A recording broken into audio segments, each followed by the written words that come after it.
રાજનીતિ સંદેશ ન્યૂઝમાં આપનું સ્વાગત છે।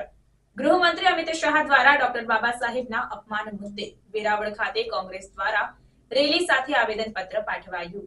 વેરાવળ ખાતે કોંગ્રેસ પક્ષ દ્વારા રેલી યોજીને આવેદનપત્ર પાઠવવામાં આવ્યું। જણાવી દઉં કે ગૃહમંત્રી અમિત શાહ દ્વારા ડોક્ટર બાબા સાહેબના અપમાન મુદ્દે આક્રોશ જોવા મળી રહ્યો છે।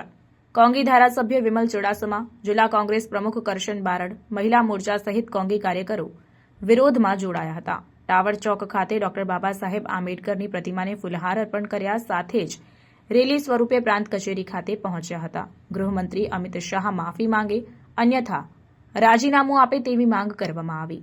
પ્રાંત અધિકારી મારફતે રાષ્ટ્રપતિને આવેદનપત્ર પાઠવવામાં આવ્યું હતું।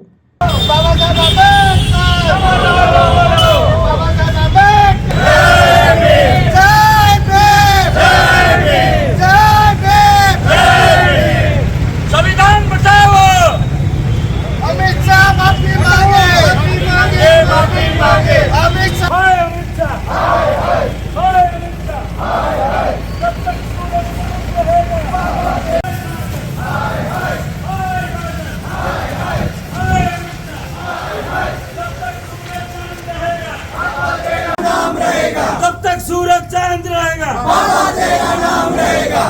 जय जय जय जय जय भीम, जय भीम जय भीम, जय जय जय जय जय भीम जय। आपने आवेदन पत्र आप्યું છે। અમારી માંગણી છે કે જે બાબા સાહેબ આંબેડકર વિશે ગૃહપ્રધાન અમિતભાઈ શાહ જે બોલ્યા છે કે રાષ્ટ્રપતિ સુધી અમારો પત્ર પહોંચાડજો અને અમિત શાહ માફી માગે અથવા રાજીનામું આપે, એ અમારી માંગ છે। આજે અમે પ્રાંત અધિકારી વેરાવળ મુકામે આવ્યા છે અને તેમને આવેદનપત્ર આપવા માટે આવ્યા છે। આવેદનપત્ર અમે એમના માધ્યમથી રાષ્ટ્રપતિને પહોંચાડવા માટેની અમારી માંગણી છે કે થોડાક દિવસો પહેલાં દેશના ગૃહપ્રધાન અમિતભાઈ શાહ જે બાબા સાહેબ આંબેડકર વિશે જે ટિપ્પણી કરી છે અને જે બોલ્યા છે એના માટે થઈ ને અમારી માંગ છે કે બાબા સાહેબે આ બંધારણ બનાવ્યું છે। આ બંધારણ બનાવ્યું છે એટલે એ દેશના ગૃહપ્રધાન બન્યા છે અને હું ધારાસભ્ય બન્યો છે અને બાબા સાહેબનું બંધારણ જેને બનાવ્યું છે એ વિશે જે ટિપ્પણી કરી છે એ ખૂબ જ રીતે અમે વખોડીએ છીએ અને ખાસ કરીને દેશના ગૃહપ્રધાન અમિતભાઈ શાહ એ માફી માગે અથવા એના પદ ઉપરથી રાજીનામું આપે।